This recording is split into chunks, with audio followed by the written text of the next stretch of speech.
Voter പട്ടികയിൽ അനാവശ്യമായി കടന്നുകൂടിയവരെ പുറത്താക്കുന്നതിന് strong ആയിട്ട് ഇലക്ഷൻ കമ്മീഷന് നടപടി സ്വീകരിക്കേണ്ടി വരും എന്നുള്ളതാണ് BJPയുടെ അടുത്ത സ്റ്റെപ്പായിട്ട് അവർ നിൽക്കുന്നത്. പക്ഷെ മമതയെ പരാജയപ്പെടുത്താൻ കഴിയും. മമതയെ പരാജയപ്പെടുത്താൻ ഇപ്പോഴത്തെ സെറ്റപ്പിൽ ബുദ്ധിമുട്ടാണ്. പക്ഷേ വോട്ടർ പട്ടികയിൽ മാറ്റം വന്നാൽ തീർച്ചയായിട്ടും അതിന് കഴിയും. ആ വോട്ടർ പട്ടിക പരിഷ്കരണം മമത സഹകരിക്കുമോ എന്നുള്ളത് പ്രധാനമാണ്. കാരണം മമതയാണ് അവിടെ റൂളിംഗ് പാർട്ടി. ഇലക്ഷൻ കമ്മീഷനാണ് വോട്ടർ പട്ടിക പുതുക്കുന്നതെങ്കിലും അതാത് സ്റ്റേറ്റിലെ ഭരണയന്ത്രമാണ് ഇതിന് ചുക്കാൻ പിടിക്കുന്നത്. അപ്പോൾ അവിടെ ഒരു വലിയ ഫൈറ്റായിരിക്കും ഉണ്ടാകാൻ പോകുന്നത് എന്നുള്ളത് പ്രത്യേകം പറയണ്ടല്ലോ.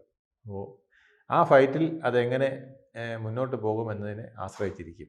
മമത വിട്ടുവീഴ്ചയ്ക്ക് തയ്യാറാകുമെന്ന് എനിക്ക് തോന്നുന്നില്ല. കാരണം മമതയുടെ നിലനിൽപ്പിൻ്റെ അടിസ്ഥാനം എന്ന് പറയുന്നത് ഇത്തരത്തിൽ ചേർക്കപ്പെട്ട വോട്ടുകൾ തന്നെയാണ്.